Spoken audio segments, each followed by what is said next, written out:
24 घंटे गुस्से में या 24 घंटे अकेले का मतलब ये नहीं होता कि अकेले घर में आप अकेले, इसका मतलब ये भी हो सकता है आप भरे घर में हैं बट आपको लग रहा है आपकी बात कोई समझ नहीं रहा। अक्सर हमारे पेरेंट्स के साथ कि वो अपने घर वालों के साथ ही बात करना चाहते हैं, माओ के साथ, बाप के साथ, फैमिली मेंबर्स के साथ, लेकिन वो लोग रेडी नहीं होते बात करने के लिए। तो क्या आप इसमें से कोई चीज फील कर रहे हैं? इसके ऊपर मैं बहुत बोल सकती हूँ लेकिन नहीं, ज्यादा नहीं बोलूंगी। पॉइंट ये कि हमें थोड़ा थोड़ा आइडिया हो जाए। अगर आप इसमें से कुछ भी फील कर रहे हैं तो आप उसी वक्त रुक जाइए। आप उस वक्त अपने बच्चे के साथ इंगेज मत कीजिए, खासतौर पे अगर वो बिहेवियर्स थ्रो कर रहा है या कोई ऐसी बड़ी चीज है।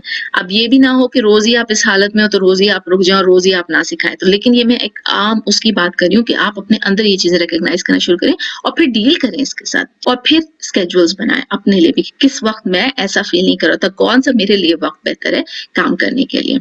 रुक जाएं, ब्रेक लें। कभी कभी मुझे ब्रेक चाहिए होती है, मैं कुछ खा के ठीक हो जाती हूँ, आइसक्रीम खा के ठीक हो जाती हूँ। जब मैं स्कूल में होती हूँ, किसी ने मुझे कुछ कह दिया होता है या कोई मुझे चीज पता चलती है और मैं इमोशनली अपसेट होती हूँ और मेरे साथ 6, 7, 8 स्पेशल नीड्स के बच्चे होते हैं, मैं कभी कभी उनको 5 मिनट की ब्रेक दे देती हूँ या मैं उन सबको बाहर खेलने के लिए जाती हूँ 5 मिनट के लिए, बॉल्स देती।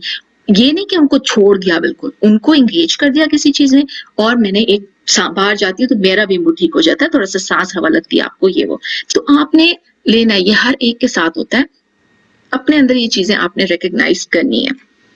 अभी मैं और चीजों को नहीं इसलिए टच करी क्योंकि जब हम बेसिक से नहीं समझेंगे, हम अपने इमोशंस को नहीं काबू कर सकेंगे, तो जब मैं बाद में आपसे कह रही होंगी इसके लिए आपको ये करना जरूरी है, वो करना जरूरी है, तो वो सब कहाँ से होगा? जब आप अपने अंदर ये चीजें रिकॉग्नाइज करेंगे।